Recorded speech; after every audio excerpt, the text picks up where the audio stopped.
மச்சான் எப்படி இருந்துச்சுடா? Let's make cook biryani but without chicken.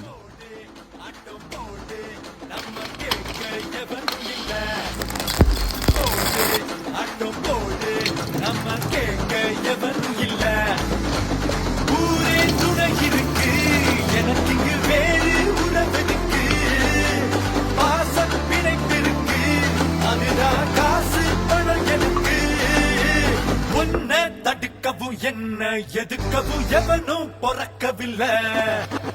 ஒன்ன தடுக்கவும் என்ன எதுக்கவும் எவனும் பொறக்கவில்லை. காத்து அடிக்கையில் கையால் அதை இங்கு எவனும் பிடிச்சதில்லை.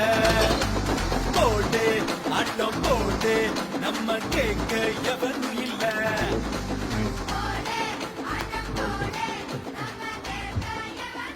மச்சான் எப்படி இருந்துச்சுடா? செம்மையா இருந்துச்சுடா.